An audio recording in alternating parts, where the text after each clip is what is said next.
wanted to try to get a video out today because I missed last week because I was having surgery and everything ended up okay. But I was extremely out of it and drugged up and I was not able to film. I eventually want to have a inventory of videos that I've filmed for weeks that I'm traveling or away from home and not able to film. I am working on it, but it's going to take a lot of work and energy and just I'm not at that place right now, but I will in the future, hopefully. So yeah, I wanted to get a video up today. The video I've been filming has been taking a really long time.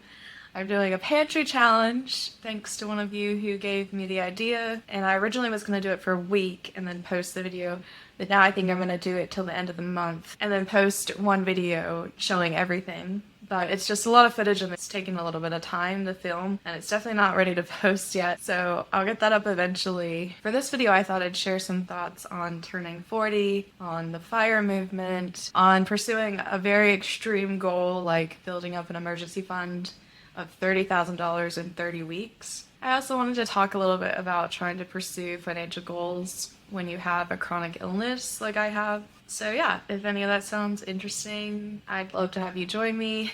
I do have a lot to say about these topics, but I'm gonna try to keep it short in an effort to edit the video and post it this evening. I'll be turning 40 in about a month and a half. I remember when I was 10 years old, it was my favorite number. I love being 10. I thought the age of 15 was ancient. As a kid, 40 seemed beyond ancient. I couldn't even imagine being that old, and I loved being 10.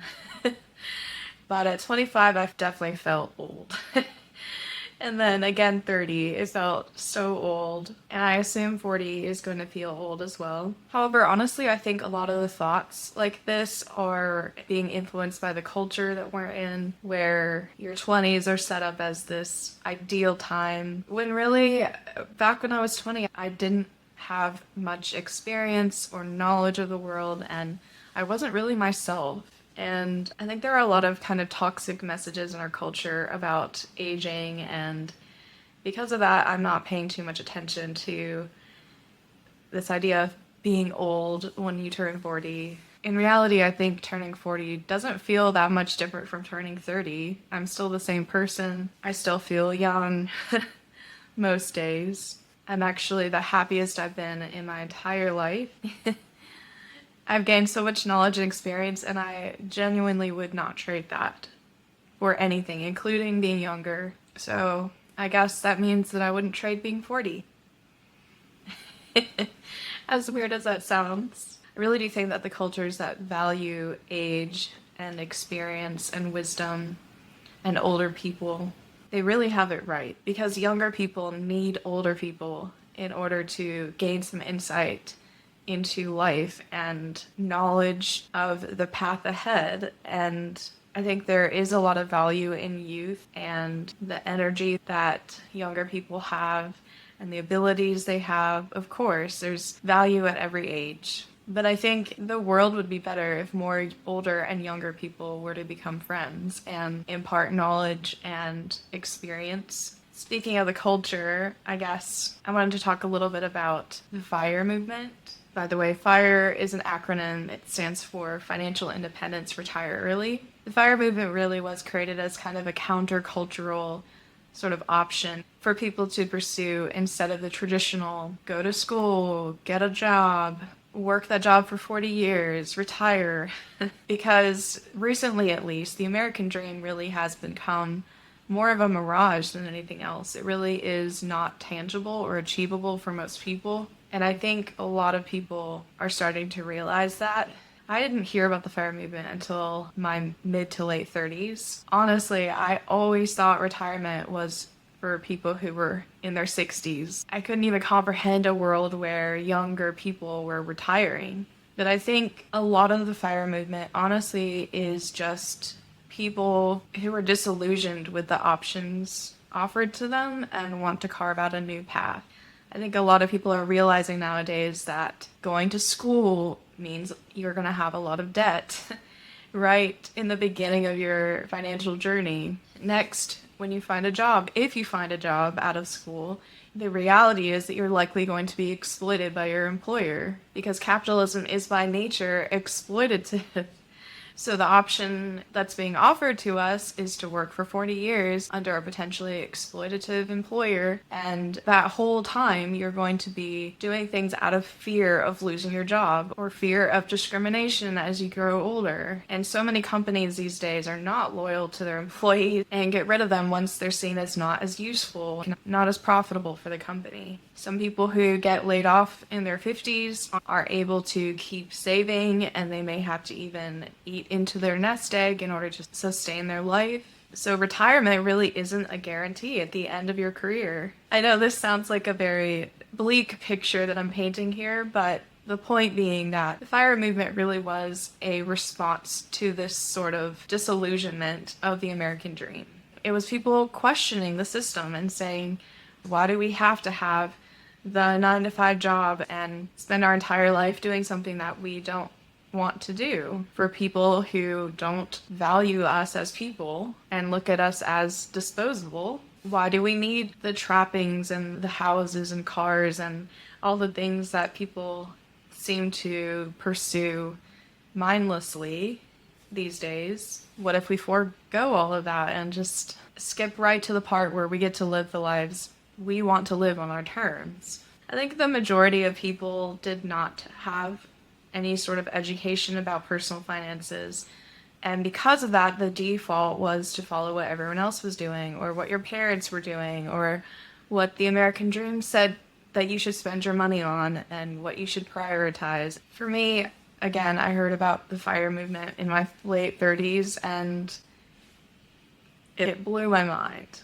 I didn't realize that you could retire at any age, really, but I didn't really start getting excited about investing until I was in my late 30s. And at that point, it was too late to pursue early retirement, unless it was going to be more of a budget retirement. However, the most appealing thing about the FIRE movement was the options that you're able to give yourself. And as someone with ADHD and OCD and a chronic illness, the idea of options, I think, was the main thing that drew me to FIRE. There are a ton of calculators out there for all the different types of FIRE that you can pursue, and you can mess around with the calculators to see how soon you can retire and with how much. And it's actually pretty fun if you want to mess around with those calculators. Yeah, I think personal finance itself is kind of a countercultural sort of idea. To me, it feels like educating yourself on personal finance and how the economy works, how capitalism works, how compound interest works, the steps to building wealth, investing money. All this stuff is kind of countercultural because the majority of people don't find out about it if they just live typical lives. And that ignorance really does cost us a great deal. It costs us options, it costs us freedom, and it causes us to live in fear of losing our job and be at the mercy of your employer, and honestly live a life that you don't really want to live. But anyway, back in February of this year, my husband and I had depleted our emergency fund to $0, and we set a goal for ourselves in March to save $30,000 in 30 weeks toward our emergency fund. It was a very aggressive goal, and in order to reach this goal, we had to do things like increase our income and decrease our expenses to give ourselves a big margin in order to save a big chunk of money. We also had to pause investing for a while, which is part of the reason why this goal is so aggressive, because I really want to get back to investing as soon as possible.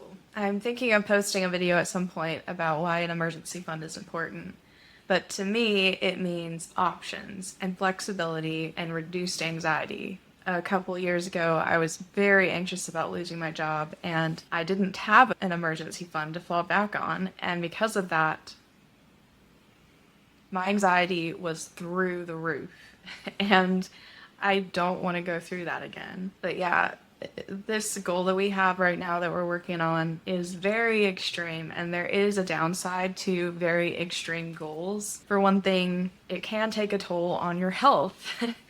As I mentioned before, I have a chronic illness, and this past week was really rough for me. It was very minor surgery, but still, I was knocked off my feet for at least 3 days, and then it took well over a week to recover from that and for my brain to start firing again. I think I was also a bit set back because I had scheduled things after my surgery, and it turned out that I was not really able to do those things, but I forced myself to do them anyway. For example, I'm currently the president of a nonprofit organization chapter in my area, and part of the job for the president is to lead meetings, and I had also volunteered to bring some food that day to the meeting. This was the day after my surgery. I was basically dead and my brain was not working, and I showed up to the meeting. I was 10 minutes late, but I showed up with the food and kind of fumbled through the meeting. It was kind of a disaster, but fortunately everyone in that nonprofit organization is very kind and helpful. So the stakes are very low.